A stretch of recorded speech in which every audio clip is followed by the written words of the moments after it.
Welcome back to Parlor City Voice, the podcast about what's happening in and around the great city of Bluffton. I'm Councilman Rick Elwell, along with Bluffton Mayor Scott Mincer. This is episode 11. One more, and we've got a case of it. Hey, nice. Well, that's right. Okay. One more, and then one more. Again, it's a baker's dozen, right? It's a baker's dozen. Okay. We can sell them by the case. So, hey, we do two segments of this podcast, as many of you know by now. So we have an interview segment, and then we have kind of the city business, kind of what's happening around the city kind of thing. We just left the prayer breakfast. We're in a different environment, right? And we just left the prayer breakfast, sold out room. Whitley Yates was our featured speaker, and if you have not seen her part on our podcast, you need to go look it up because it was phenomenal. We talked to her for 90 minutes. 90 minutes, yeah. And we get complaints sometimes that we go too long, but it just felt natural just to keep going. Every minute of that with her was productive, and what a great conversation. And what a great opportunity to hear from someone with a totally different background who had totally impossible odds when she was young, and look where she is today. It's a great story. Very inspirational. And so you'll have an opportunity to hear that interview, and you're gonna have an opportunity to hear what just got completed, which was the comments at the Mayor Prayer Breakfast, which I thought was amazing. Whitley did a really nice, sensational job. So be sure to check that out. Whitley's mom did a sensational job. Everybody participated. I don't think I'd want to mess with her. I think she'd make quick work of me. I'm just saying. Well, let's move on. We do have a few things happening in and around the city, so I thought we'd go ahead and. So shall we bring the board up? Let's bring the board up. We got a lot of things to talk about, and so tis some kind of a weird angle here. Yeah, so we're in a different spot. Yeah. Okay. So the pool, if you've been by the pool, things are getting vertical now. So some of the play assets are starting to get installed, and we're getting really close. Still on target for Memorial Day opening. And we have been very intentional about keeping the pool, even though we're adding a ton of great assets, of course, keeping it very affordable for everybody. Yeah. So the entrance fee is $6 for an adult, $5 for a child. If you buy passes up front, all of them are $5, so the adult sort of gets the benefit of the package deal. So great value. We looked at all of the prices sort of in the surrounding communities that have aquatic centers similar to ours, and we kept ours the lowest. So again, very intentional to make this affordable to everybody. Really exciting. Can't wait for it to get here. Drive by, check it out. You can see the transformation happening day by day. We want this to be something that's accessible to the entire community, and the pricing is right, and it's just going to be an amazing. When we get it open, it's going to be amazing. Yep, for sure. Yep.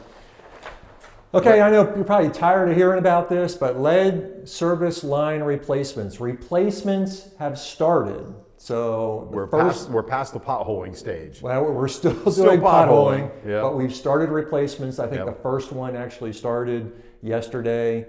If you're in this area of town, so sort of the west side of downtown, you're probably on the list. So you need to fill out the right of entry form.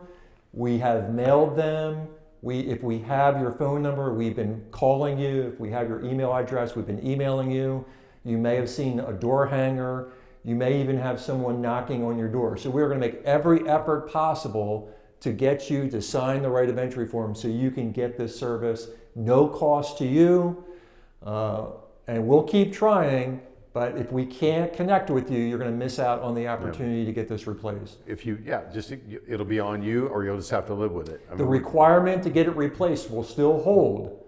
So either you take the opportunity to have the city get it paid for through the city, but if you miss it and then you go to sell your home, the requirement's that you will have to bear the cost to replace these lines. So remediate the lead, yes. Yep, so please take advantage of this. We'll continue to try to connect with you, but at some point, we'll be moving on, but we're gonna make multiple attempts.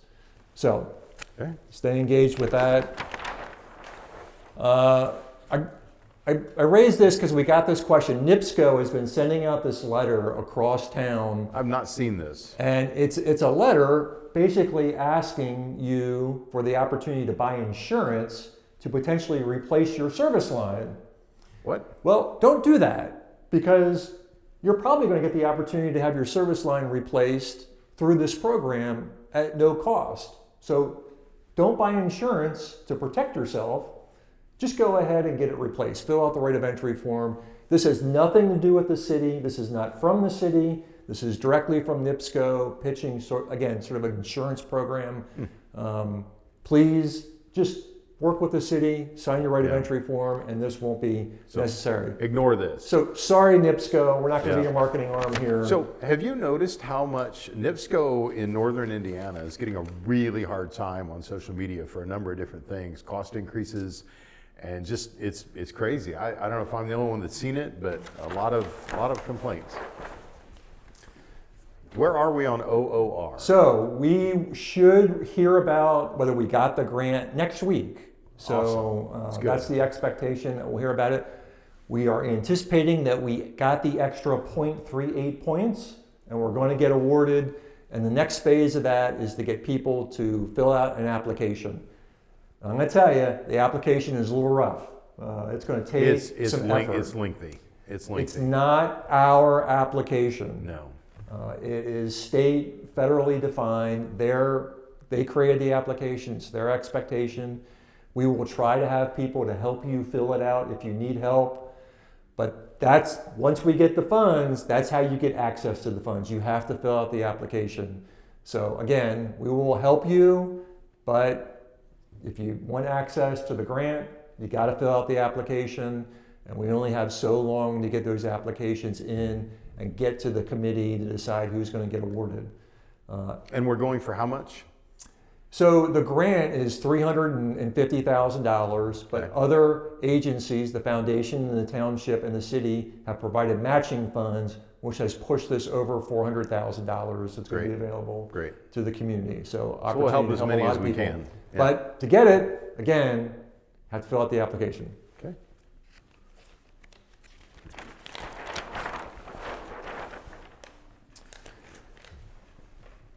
I have been keeping tabs on this, driving by occasionally. I've asked you a couple of times where we are on this, because we do have a thing that we'd like to do here. What's the latest? So right now, well, I should say yesterday, IDEM was at the property drilling all of these holes. I think there was like over 90 holes that they drilled, and they collected basically cement dust. And they're going to send this dust out to get analyzed to determine whether the cement is contaminated. Yeah. This is not a miniature golf course, all right? Don't be confused with all the holes. Don't bring your club and your balls, because you won't get them back. So this is a long process to be able to turn what is in essence a contaminated, blighted property into something that's usable. And we've got to clear the environmental hurdles first before we can do anything else. This is one of those steps. So they are collecting these cement dust samples. Again, they'll get sent out for analysis. If they come back and they're contaminated, then that dictates what we have to do with the cement. To use the property and remediate and the cement. How we dispose of the cement. Yeah. If it's deemed contaminated, then the disposal process becomes a lot more complicated and a lot more costly. If it's not, then it becomes a lot. Kind of like asbestos, right? Sort of like asbestos. Yeah. So again, this is going to take months and months and months and months to get through, but we're going to go through the process and try to take this piece of land and turn it into something very cool, which I'm still not going to tell you what that is. I have an acronym for it. Oh, you ready? Yeah. All right. SSCP. Super secret cool project. I like it. Yeah. The government's big on acronyms, right? So SSCP. Quinn's shaking his head. Look at him. Come on, Quinn. I wanted to talk a little bit about the Bluffton brush pickup. So that has started. So we do brush pickup free from April through November. The pickup is the first 10 days of each month. You can take your brush, you can put it out by the curb, not in the street, can't put it in the street, put it out by the curb, and the city street department will come and pick that up and take it away for you. Be patient, it's weather affected, and we've had a lot of windstorms, and there's probably a lot of winter cleanup, so be patient. So the requirements are you can't put anything out there over 6 feet long, ideally nothing over 1 inch in diameter, and we don't pick up grass clippings. So please don't leave your grass clippings. Can you take care of this for me? Because if you leave your grass clippings out there, they're not going to get picked up. Right. So, but all your limbs and your other brush, you can leave out there first 10 days of each month. And don't leave a couch. We don't do furniture. Don't leave a couch. We don't do that, so, nope. Now, what you can do with your grass clippings or your larger limbs or leaves is you can take it to the city compost site. I was going to give the address, but it probably doesn't mean anything. It's across from the DMV. Yeah, everybody knows where it is. So you go to the BMV, look across the street, there's the compost site. Yep. It's open every day from 7:30 to 9:30. If you're a city resident, you can dump that off for free at the compost site. Not a commercial contractor. Commercial contractors, there's a small permitting fee process that you can get. It's not very expensive, very small permitting fee. Pay the fee. And you can use the compost site as well. Yep. Uh-oh. Quinn loves cats. We know how much. Do you know Quinn who loves Ron cats. Howard is? I do. Dude, what do you know? What do you know about Ron Howard? Well, I know he was a child star, but I know him more famously as an excellent movie director right now. Yes, very much. And Curious George. Okay. What do you know about Ron Howard? Pretty much same thing. Happy Days. Happy Days. Happy Days, You know what you know about right? Happy Days, Quinn? Absolutely. Okay. Directed a lot of great movies. So this is Ron Howard, but not the Ron Howard from Happy Days. It's the Ron Howard, a 3-year-old cat at our animal Somebody named shelter. the cat Ron Howard. You know, so Ron Howard's a redhead, right? So Man, that's a stretch, but okay, I'll go with it. I'll go with it. it's an orange tabby, very friendly. Go check Ron out, and you'll have talent in your house. I got nothing, man. I got nothing. Ron Howard the cat. Okay, fair enough. Whatever. Okay, Rick, what is this? It's where they keep the cleaning supplies at a prison. Oh, come on. It's Can we be serious? Porta John for the moon. It's some kind of railroad thing. Yes, it's called It's a a railroad bungalow. Ah. That's its official term.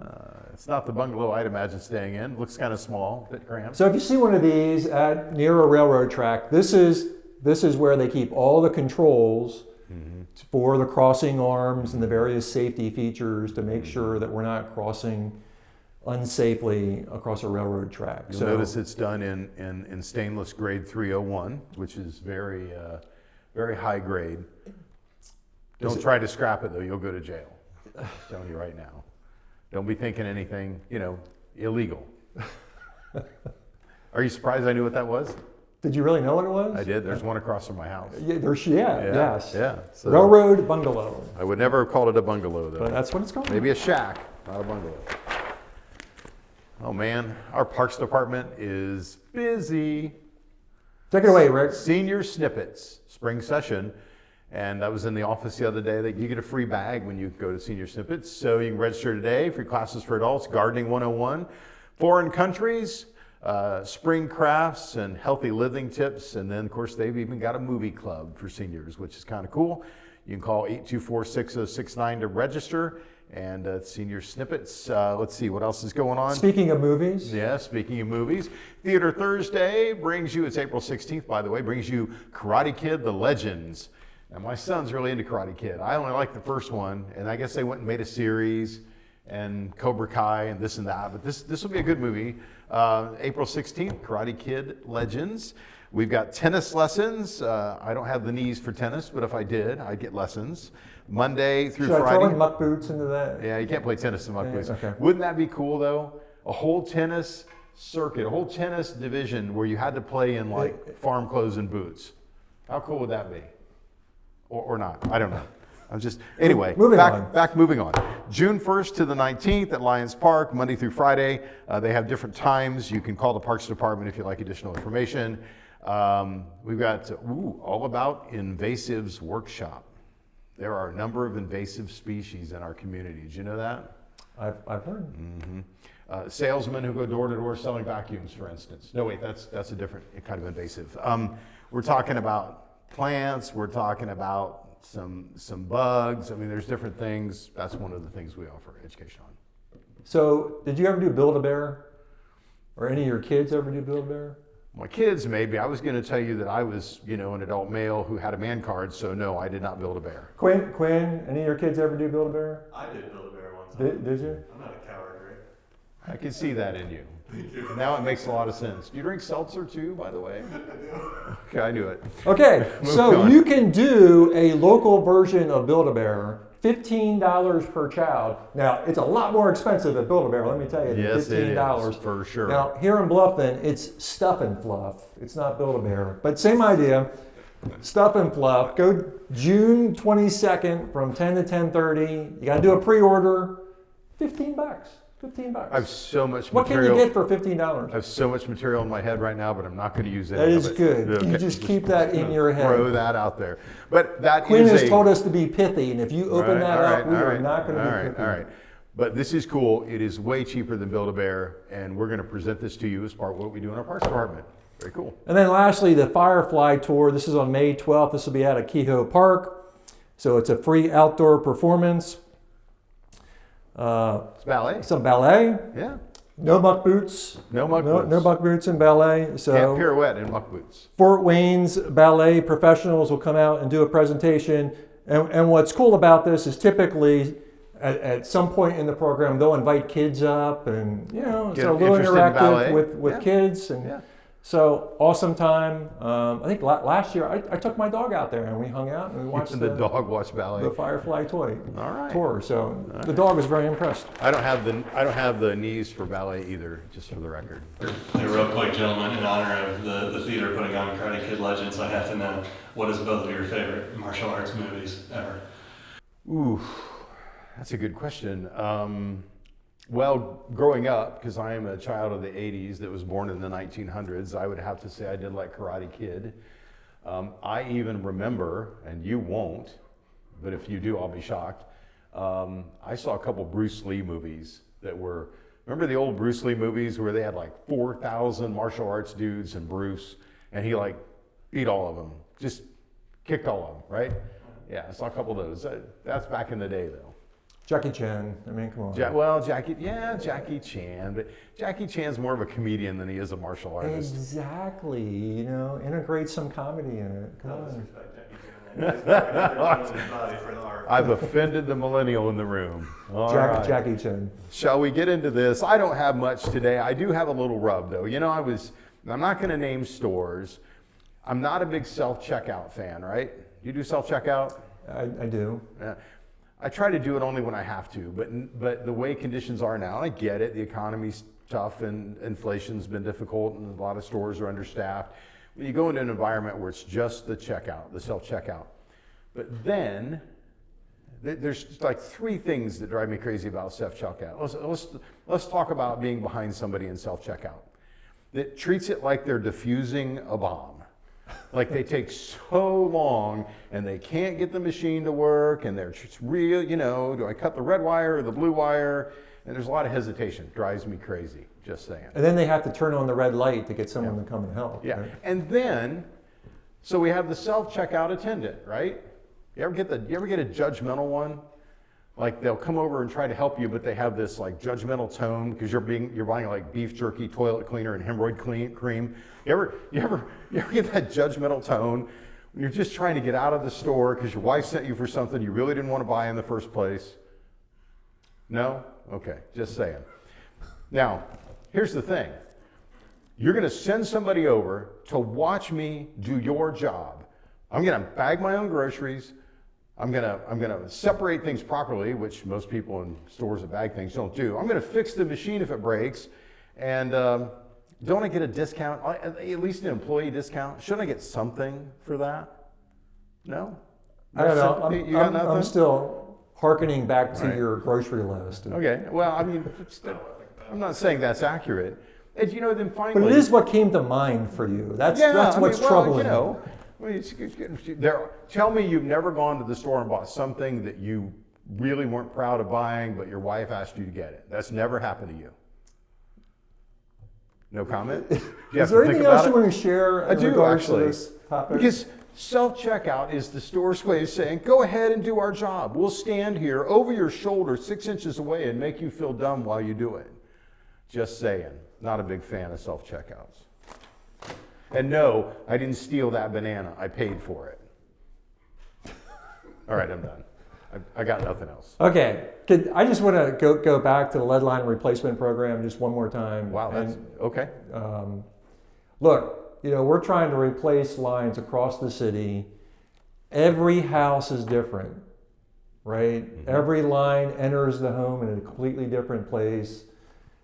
Please be patient as we go through all these. It's getting done on somebody else's dime. We've got contractors out there working really hard. And again, every house they come up to is going to be a unique repair. So please be patient with them. We'll get through it. If you have questions, call the city. We'll answer any questions we have for you. I was going to say, if there is an issue, if something does, because things never execute 100% perfectly, and you want to talk about it, call the city. Yep. Just give us a call. We'll work through it. These guys are working hard trying to. This is a federally mandated program. None of us have a choice in it. We have to do it. So let's just get through it. Yep, absolutely. All right. I think we should wrap the podcast. How do we do, Quinn? What do you think, Quinn? Is there any battery left in your in the camera? Oh, those things turned off a long time ago. I was just letting you guys go. We'll wrap up. This has been episode 11 of Parlor City Voice. We'll see you next time. Thank you.